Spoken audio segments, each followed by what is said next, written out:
I wanted to start today's message with this word from Psalm 6, verse 3. How long, O Lord, how long? Because let's be honest, in this uncertain season called COVID-19, a lot of people are wondering, how long are we going to be in this situation? Well, I heard about this experiment that was done on some soldiers in the army to see how their mental state was doing and how they responded to certain tasks. So this divided into three groups: Group A, Group B, Group C. So Group A was told, okay, what you're going to do, get your stuff on and you're going to run for 2 miles, and then we're going to talk to you and see how you're feeling, how you're doing. And so they got their rigging on, and two miles might be a lot for some of us with all that stuff on, but these are, Army folks, so they're tough. They got on their stuff and they did this 2-mile run, and at the end they were talked to and like, yeah, it was fine. They were doing great. Their mental state was actually pretty good. They were given a clear job. They expended their energy, sat down, check mark, job well done, doing pretty good. The second group, Group B, was said, okay, what you need to do is you need to just start running, get your stuff on, start running, and just keep going until we tell you to stop. And so they knew that they had to conserve their energy, right? They didn't know how long they would have to run. So they got on, they started running. However, the time went on and on and on. And so, they had to conserve it. However, as time went on and as they didn't hear from everybody, they started to get more tired and more discouraged because they couldn't see the end. Well, the third group, Group C, they were told to also run 2 miles. Okay, you run 2 miles, so kind of like the first group. However, after they had run the 2 miles, they thought they were done, and someone came to them and said, actually, you know what, or sorry, could you run 2 more miles? Sorry, a bit of a mistake, can you run 2 more miles? And so they had already expended all their energy, and so now they got to run more. And so they start to run, and then they sit down again, and someone comes and over them as if to talk to them and says, oh, sorry, I'm just looking at my files here. I made a mistake. Sorry, could you run another 2 miles?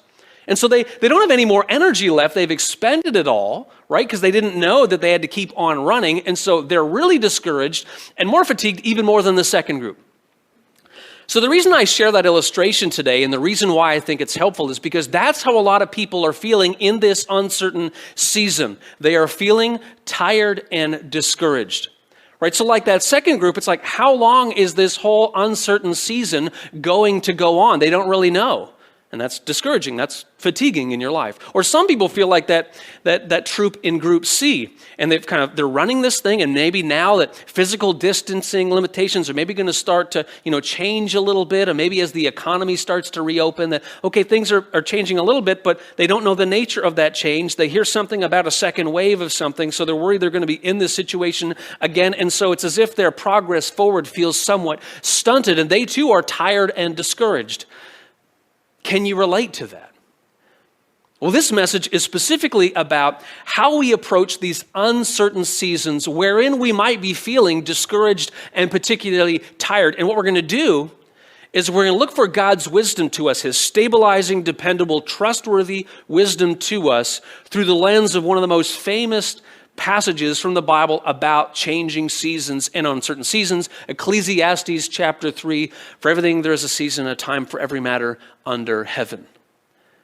Because in these uncertain days, we need stabilizing, dependable, trustworthy wisdom. And so that's what we're going to look for. Now, I think it's going to help you specifically because we all need that certainty, stability, when so much is changing, when there's so much moving parts, so many moving parts in our lives. But the second reason I think this is particularly significant for today is because I think it offers a word of encouragement for mothers. And motherhood is particularly straining all the time anyway, but I think a lot of moms are feeling a particular strain at this time of year because of this uncertain season that we find ourselves in.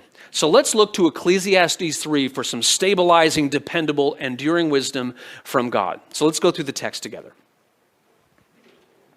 Ecclesiastes is a book of wisdom in the Old Testament. It is by the teacher, son of David, as he struggles to get wisdom for this short life, which is often filled with hardship.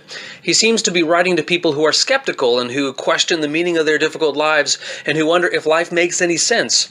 In verse 3, he asks, "What do people gain from all their labors at which they toil under the sun?" Here's the text, Ecclesiastes 3, 1-14, reading from the New International Version. There's a time for everything and a season for every activity under the heavens. A time to be born and a time to die. A time to plant and a time to uproot. A time to kill and a time to heal. A time to tear down and a time to build. A time to weep and a time to laugh. A time to mourn and a time to dance. A time to scatter stones and a time to gather them. A time to embrace and a time to refrain from embracing. Verse 5 says there is a time to refrain from embracing. Is it just me, or does that verse seem particularly new in an age of physical distancing? Verse 6, a time to search and a time to give up, a time to keep and a time to throw away, a time to tear and a time to mend, a time to be silent and a time to speak, a time to love and a time to hate, a time for war and a time for peace. Pause. The phrase, a time to hate, doesn't sit well with people because we are commanded by Jesus to love one another. Mark 12:31 and elsewhere. What might be in view in a passage like this is a kind of righteous anger, perhaps something like what we see with Jesus himself when he overturned the tables of the money changers in the temple in Matthew 21:12. Or we may think of hating sin or injustice. Consider Psalm 97 verse 10, which says, let those who love the Lord hate evil. Let's keep going with the passage. Verse 9. What do workers gain from their toil? I have seen the burden God has laid on the human race. He has made everything beautiful in its time. He has also set eternity in the human heart. Yet no one can fathom what God has done from the beginning to end. Verse 11 says, everything is beautiful in its time. So the beauty affixed to things in this life are temporary. And at the same time, God has set eternity in the human heart, meaning that he has given humans an awareness of himself and of eternal things. We will never be totally satisfied in life if we avoid God. As Augustine said well over 1600 years ago, the thought of you, God, stirs him so much that he cannot be content unless he praises you, because you made us for yourself and our hearts find no peace until they rest in you. Verse 12, I know that there is nothing better for people than to be happy and to do good while they live. Pause again. Now in verse 12, he says that there is nothing better than for people to be happy and to do good. But this isn't a final statement, since he's still working through what meaning there might be in life while on earth. He offers a more complete statement in verse 13 of chapter 12, where he says that the conclusion of the matter is this: fear God and keep his commandments, for this is the duty of all mankind. Verse 13, that each of them may eat and drink and find satisfaction in all their toil. This is the gift of God. I know that everything God does will endure forever. Nothing can be added to it and nothing taken from it. God does it so that people will fear him. And here remember that the word fear means to revere God. So it's a posture of awesome respect and honor. This is the word of the Lord. Thanks be to God. All right, so in light of that, what is some stabilizing, dependable, trustworthy wisdom from God in this uncertain season? Let's focus in on a few things. And the first might be just so obvious that we miss it, but it's this, that seasons come to an end. Think of a season. A season comes to an end. Verse 1, there is a time for everything, a season for every activity under the heavens, a season. Think of seasons for a second. They start, they occur, and then they come to an end. And the season, the difficult season called COVID-19 that we're in right now, will come to an end. You know, before too long, we're going to be able to stop refraining from embracing and embrace again, having visit with friends and family again.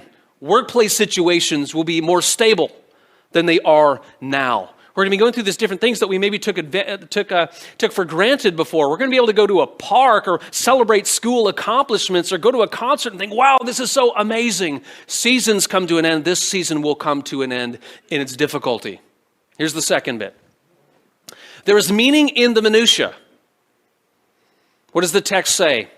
Verse 13, that each of them may eat and drink and find satisfaction in all their toil or all their work. This is the gift of God. So this is referring to the daily things we do, the eating, the drinking, the toiling, these kind of daily rigors of daily life, and these are to be perceived by us as a gift from God. There is meaning in the minutia. Why? Because it is for him and from him. It is a gift that we get to experience even when we're uncertain about tomorrow. And I want to just give a nod here to my wife, Laura. This is actually her phrase, and it's especially important to do this on Mother's Day. Meaning in the minutia is from her. Hi, sweetie. Thanks for that. So that's just so incredibly important, and it's a great way to say it. Thanks, Hon. And I think it's especially important when in a time when we don't know what tomorrow will hold. We're uncertain about tomorrow because although we might not know all those things, we know about today. We have things to do today. We're not sure, what tomorrow might be, where we are going to be. Maybe it'll be a different career, maybe a different schooling situation, maybe different. We don't know, but we know about today. Taking care of a frantic household has meaning as a gift of God today. The work we do in an office workplace in a scenario that might be different than what we signed up for, that can be a gift that we receive from God today. Schoolwork is a gift that we can receive from God today. Housework, yard work, all these things. And sometimes we get down about these different tasks that we have. We see them as burdens and responsibilities, and I realize that there's a part of that, and I get that, and this isn't to say that we always enjoy them. However, we can perceive these daily rigors to have meaning because they are a gift from God, and other people might not even see or notice or appreciate what we do, but God sees, God notices, God perceives. He's the one who gives us these rigors on a daily basis. Michelangelo in the 1500s, world-renowned artist, sculptor, painter. One of his most famous works is, of course, the top of the Sistine Chapel at the Vatican. Here's a look at the top of the. Now, it's much bigger than this, but this just gives you a little bit of a portion, and right in the top center, there's the creation of Adam, as it is called. So this is like an incredible work of art. There's just so many details. If you've been there to the Vatican to see it, you will know that there's over 400 figures. There's over 9 scenes in his work of art on the top of the chapel, the Sistine Chapel of the Vatican. And a story comes to us that a friend of his came and saw Michelangelo while he's working on this and noticed all the details that he was putting up way in the high corners. And remember, that was an age before zoom lenses. So, he's doing these details that then they thought no one's ever going to see these things. And a friend came and saw all the detail he's giving up in the high corners and says, no one's ever going to see that. Why are you putting all this detail into this work? No one's ever going to see it. And this is his response. He said, God will. God will see it. He realized that his work, his toil, even though it might not be recognized or appreciated by so many people, that God would see it. His work he considered to be a gift from God. God will see. Work in a frantic house, work in a changed workplace, schoolwork, yard work, housework, God sees. Number 3, we are summoned to seek the higher beauty of glorifying God day by day. The higher beauty. Verse 11, he has made everything beautiful in its time. He has also set eternity in the human heart. Now, there's a couple things here. First of all the beauty in this world is temporary. It fades away. That's something that we learn in this passage. The second thing is that God has set the source of true beauty in our hearts, which is him, and an awareness of eternal things. It's like what Augustine said as we went through Ecclesiastes 3. We'll always be restless until we find our home and peace with God, the one who made us, the one who made us to long for him. Right? And in verse 14 it says, I know that everything God does will endure forever. Nothing can be added to it and nothing taken from it. God does it so that people will fear him or revere him. This is this posture of praising, of honoring, of worshiping God. Now there's 2 implications that I want to tease out for here today. The first is that we are living in uncertain times, and although we might not know the why about what we are experiencing, we know what to do. Because the what we are supposed to do as God's people never changes. It's to glorify God. It's to glorify him. So we don't always know the don't always know the why, but we know the what. And in this sense, what you're doing isn't always as important as who you're doing it for. And the things we do are for God. So that's significant. The second insight is this. It's that our world is so messed up around what is beautiful. So messed up. You know that Dove Real Beauty campaign? The Real Beauty campaign using real people as models, not just cookie cutter, whoever. Part of the reason that has become so successful and resonate with people is because we know that we are messed up around our ideas of beauty and what's attractive and what deserves our time and attention that resonates deep within us. Well, in Scripture, we are told about the most beautiful entity ever, and it is God. And so when we glorify God, we are being summoned to a high calling, and we are fixing our eyes on the most beautiful and incredible being entity there is, glorifying God. And this isn't just in 1 or 2 passages. This is a huge narrative thrust that goes through the entire Bible. A theologian, John Piper, says this. He says, in the Bible, I don't know of any truth that is more fundamentally pervasive than God's zeal to be glorified. God's zeal to be glorified. And regardless of the season and what we're doing, we can do that on a daily basis. Prayer, that's true beauty in this crazy, distracted world. Personal holiness, that's true beauty. Loving a neighbor, that's true beauty. Seeking justice for a friend, that's true beauty. Singing a sincere song of praise, that's true beauty. Seeking God's will, that's true beauty. I heard that the reason the Titanic sank wasn't because it hit an iceberg. Now, sure, it hit an iceberg, and that was obviously, what sunk the Titanic, but there's more to the story than that. In 2008, a journal article came out that highlighted the fact that at the time there had become, in the course of building the Titanic, a shortage of quality bolts. And so what happened is instead of getting, searching further and wider for better quality bolts, they used these cheap rivets. And so what happened, and the rivets are what hold the steel plates together on the body of the Titanic. So when it hit the iceberg, these rivets popped the tops off and they, down goes the Titanic.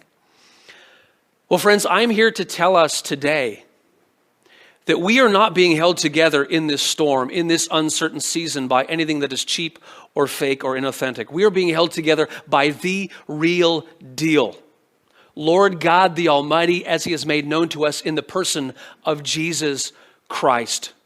That is the one who is holding us together. And it's interesting because in the book of Ecclesiastes, the writer, who's the teacher, son of David, as it says in chapter 1, is looking for wisdom for the difficulty of life. And of course, from our standpoint here in 2020, we know that wisdom himself has come to us in human form. That's Jesus. He's the one who gives us rest. He's the one who gives us strength to deal with the difficulty we face.